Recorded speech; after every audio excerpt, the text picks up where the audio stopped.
नमस्कार. महाराष्ट्राचे मुख्यमंत्री देवेंद्र फडणवीस राजकीय भविष्यवेत्ते झालेले आहेत. आता अनेक भविष्यकारांनी फडणवीसांचं भविष्य 2024च्या आरंभाला व्यक्त करताना ते महाराष्ट्राचे मुख्यमंत्री होणार नाहीत असं वर्तवलं होतं. पण फडणवीस मात्र मी पुन्हा येईन ठामपणे सांगत होते. 2.5 वर्ष उपमुख्यमंत्रीपद सांभाळल्यानंतर ते मुख्यमंत्री म्हणून परत आले. राजकीय प्रोफेशनल भविष्यकारांना बाजूला ठेवून ते परत आले. आता पुन्हा एकदा काही भविष्यकारांनी फडणवीस जातील, शिंदे येतील, मोदी जातील, दुसराच कोणीतरी होईल असले भविष्य वर्तवायला सुरुवात केली आहे. मुळात या कुडमुड्यांच्या भविष्याकडे फारसं लक्ष देऊ नये अशी स्थिती आहे. पण देवेंद्र फडणवीस जे राजकीय भविष्य व्यक्त करतात ते 100% खरं होतं असं मला आता जाणवायला लागलंय. म्हणजे आत्तापर्यंतच्या सगळ्या गोष्टी बघितल्या तर फडणवीसांची राजकीय भविष्य ही अंदाज नाही तर भविष्यात होणाऱ्या सगळ्या घटनेचं आकलन त्यांना झालेलं असतं हे सिद्ध करणारी आहे. आता एक छोटंसं वाक्य देवेंद्र फडणवीसांचं मी तुम्हाला ऐकवतोय. छोटंसं वाक्य.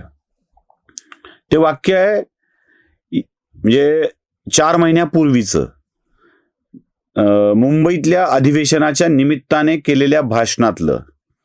आता 4 महिन्यानंतर काय होणार आहे हे सांगणार जरा ते भाषण ऐका. 4 महिन्यानंतर भाषणं सुरू होतील. महाराष्ट्रापासून मुंबईला तोडण्याचं षडयंत्र सुरू झालेलं आहे. त्यामुळे आता सांगतो,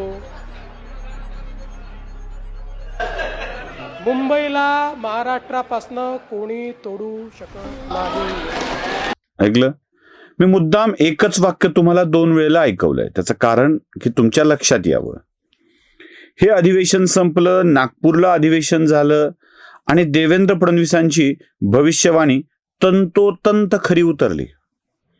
म्हणजे आता विरोधी पक्ष कोणता नॅरेटिव्ह सेट करणार आहे हे फडणवीसांना आधीच कळायला लागलेलं आहे.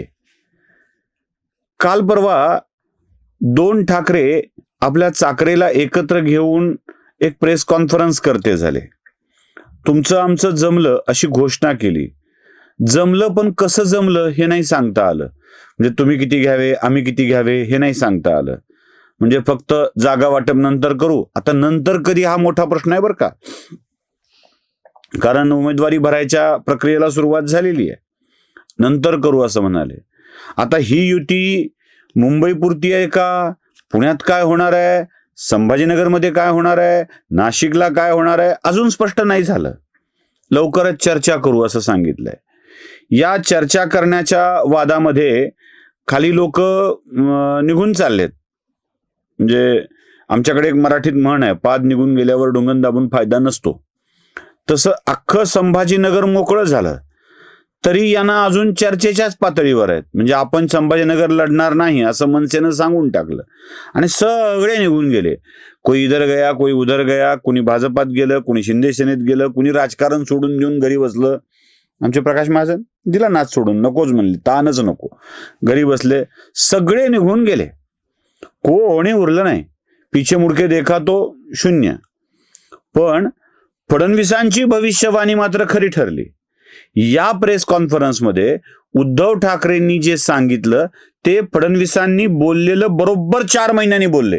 ऐका. यापुढे मुंबईवरती आणि महाराष्ट्रावरती कोणी वाकड्या नजरेने किंवा त्यांच्या कपटी कारस्थानाने महाराष्ट्राला मुंबईपासून किंवा मुंबईला महाराष्ट्रापासून, मराठी माणसापासून तोडण्याचा प्रयत्न करेल त्याचा राजकारणात खात्मा केल्याशिवाय राहणार नाही. शपथ घेऊन आम्ही मैदानात उतरलेलो. ऐकलं? मुंबई तोडण्याचा प्रयत्न, खात्मा करून टाकू, कोथळा बाहेर काढू. यांना फटाका वाजला तर भीती वाटते, अचानक बाजूनं दिवा गेला तर दचकून हे बाजूला सरकतात. चालता चालता कधी लडखळतील हे सांगता येत नाही. मी खोटं बोलत नाही. यांना बसता येत नाही, बसलेलं उठता येत नाही. बघा जरा.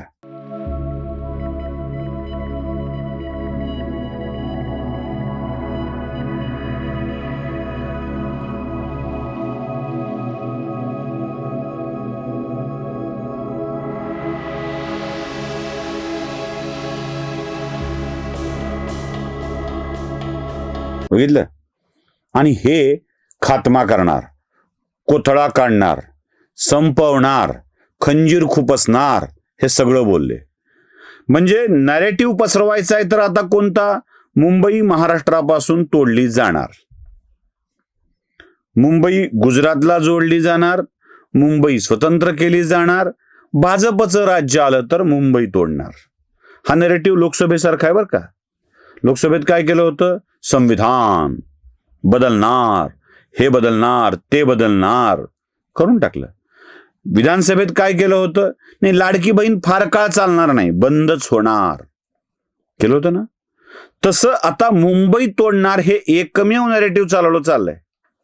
देवेंद्र फडणवीस राजकीय भविष्यवेत्ते आहेत. मी यासाठी सांगितलं की मुंबई सोबत काय होणार आहे हे फडणवीसांनी ठासून, घासून, घुसून सांगितलंय.